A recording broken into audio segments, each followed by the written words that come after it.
అన్ని రకాల ఆరోగ్య సమస్యలకు అనుభవజ్ఞులైన స్పెషలిస్ట్ డాక్టర్స్ చే చికిత్స చేయబడును. Every life matters.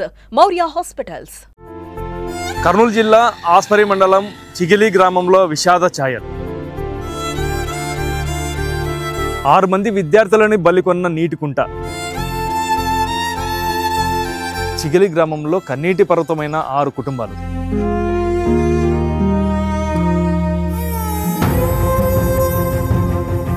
కుంటలో పడి చనిపోయిన విద్యార్థులది ఒకే ఊరు, ఒకే బడి, ఒకే తరగతి. నీటి కుంటలో మునిగి 6 మంది విద్యార్థులు చనిపోయిన ఘటనపై సుమన్ టీవీ ప్రత్యేక కథనం.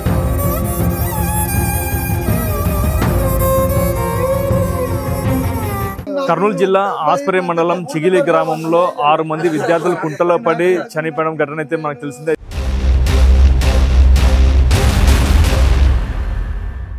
అయితే మనం ప్రస్తుతం చిగిలి గ్రామంలో అయితే గ్రామం మొత్తం విషాద ఛాయలతో నెలకొన్నాయి. అయితే ఒకే కుటుంబానికి చెందిన అన్నదమ్ములు కూడా మృతి చెందడం జరిగింది. అయితే ఆ ఇంట్లో ఉన్నాం, వాళ్ళ కుటుంబ సభ్యులతో అడిగి తెలుసుకుందాం ఎలా జరిగింది. అయితే వాళ్ళ బాధలు కూడా చాలా వర్ణతాతీతం. అయితే ఒక 5వ తరగతి విద్యార్థి కోల్పోవడంతో అయితే వాళ్ళ తండ్రి ఉన్నాడు, వాళ్ళు మాట్లాడదాం. చెప్పండి అన్న, మీ అబ్బాయి 5వ తరగతి, అయితే ఏం జరిగింది, ఎలా జరిగింది? సార్ మధ్యాహ్నం స్కూల్ ఇచ్చిన తర్వాత 3:30కి ఇంటికి వచ్చిండు సార్. ఇంటికి వచ్చి పుస్తకాలు పెట్టేసి పిల్లలు ఏం మాట్లాడుకున్నారో తెలియదు సార్. కుంట దగ్గరికి పోయినారు సార్. వాళ్ళు ఫోన్ చేసినారు సార్, కుంట దగ్గర మీ పిల్లలు ఉన్నారంటే రాండి అని. పోయినాం సార్, అప్పుడే నీటిలో మునిగిపోయినారు సార్. బుడికి తీసుకున్నాం సార్.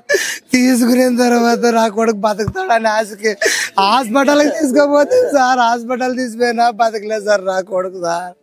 అటు దేవుళ్ళు అన్నం చేసుకుంటామంటే దేవుళ్ళు బతకలేదు. మా మింగేటి బతకాలి సార్, నా కొడుకు కావాలి సార్. నాకే ఏమైనా చెయ్యాలి సార్, మీరు సార్. మీకు ఎంతమంది పిల్లలు? ఒకే మీ అన్న సార్, 3 కొడుకులు సార్. చిన్న కొడుకు సార్ నన్ను నిండి 1 నిమిషం ఉన్నాడు సార్. నేను 4 గంటలు నాతో మాట్లాడు సార్ నా కొడుకు సార్. ఎట్లా మాట్లాడేయాడు సార్ నా కొడుకుని మాట్లాడే. మరి మా అన్న కొడుకు తాకే పోనీకి లేదు, ఇక్కడ ఉన్నకి లేదు. మాకే 3 మగ పిల్లలు, ఈ మంచి 3 పిల్లలు, ఆ మంచి కొడుకు సన్న కొడుకు, ఈ మంచి ఒకే కుటుంబంలో అన్నదమ్ములు 2 పిల్లలు సన్నోళ్ళు పోయినారు. మాకు ఇంకంటే చాలా బాగుంది సార్. మేము ఏం చేయాలి ఇప్పుడు, మాట్లాడే పరిస్థితులు ఏమో. ఏం జరిగింది ఇంతకు? స్కూల్ ఉంటే ఎన్ని గంటలకు పోయినారు? స్కూల్ కాదు, 4:30 బయలుదేరినారు, వెళ్ళిపోయినారు. ఇది మా బొమ్మది 3:30కి వచ్చిండ్రు సార్. నేను ఇంటి దగ్గరే ఉంటాను సార్. ఆదానికి వచ్చి వచ్చిన తర్వాత పుస్తకాలు పెట్టి డ్రెస్ చేంజ్ చేసుకొని అక్కడ బయటకు ఆడుకుంటాను అనుకుంటుంది సార్. అక్కడ పోయినారు సార్ ఆ పిల్లలు సార్. పోయిన 1/2 గంటకి సార్ వాళ్ళు ఫోన్ చేస్తే పోయినారు సార్. అంత లోపల ఈ ఘోరం జరిగిపోయింది సార్. బాబు ఎట్లా బతకాలి సార్? మాకు మీరే మమ్మల్ని చంపాడు సార్. మాకు మా పిల్లలు లేకుండా వద్దు సార్.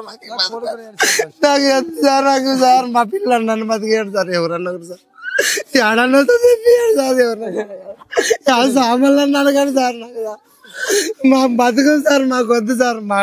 మమ్మల్ని 5 మందిని దేవుడు విడదీశాడు సార్. ఇంకా మాకు అవసరం లేదు సార్ ఈ బతుకు. మీతో బాగుండేవాడు? తను బాగుంటాడు సార్. నన్ను నిడిసి ఉండేవాడు కాదు. 24 గంటలైనా నిడిసిపోయి పండుకున్నాడు. ఇప్పుడు నన్ను ఉండే వాని కోసము వచ్చినాక మీతో మాట్లాడినాడు సార్. టీ చేసుకొని టీ తాగినాము. వేరే పిల్లోడు ఎవరో పిలిచినట్లయితే వస్తానని పాయింగా గిలాసులు అమ్మకానికి ఇసిరే పాయింగా నన్ను వస్తాడో అనుకుంటా సార్. కుంటకాడి పోతున్నాడు అని చెప్పాడేమన్నా? చెప్పలేదు సార్, నాకేం చెప్పలేదు. బంగారులాట ఆడతాడు అనుకుంటా సార్. నన్ను ఆయా పిలిచామయ్య చూడని నాకు తెలుసు సార్. మా పిల్లడు ఫోన్ చేస్తాడు, సజ్కుమార్ ఉన్నాడంటే ఉండడు అనుకున్నాం సార్. పోయారు సార్. ఇంటికి వచ్చి మళ్ళీ పోయినాడు కుంటకి? అవును సార్. ఎన్ని గంటలకు జరిగింది? ఇంతకాడ ఎంతమంది పిల్లలు పోయినారు? ఏమో తెలియదు సార్. 6 మంది అన్నారు సార్. మా తమ్ముడు కూడా చనిపోయినాడు సార్. 2 జత కట్టుకొని పోయినారు. 2 అన్నదమ్ములు కలిసిపోయినారు. అవును సార్. పోయేతలకి కుంటలో బాబుని చూసారు అంటే బయటికి తీసారు. ఎవరు పోయినారు అప్పుడు? సార్ అంబులెన్స్ తీసిపోతుంటే సార్, అంబులెన్స్ లో పోయే లోపల చనిపోయాడు అంటారు సార్. చూడండి సార్ అని ఎత్తుకున్నా కూడా పోయినాడు అబ్బా. ఇంక మేమేం చేయలేము.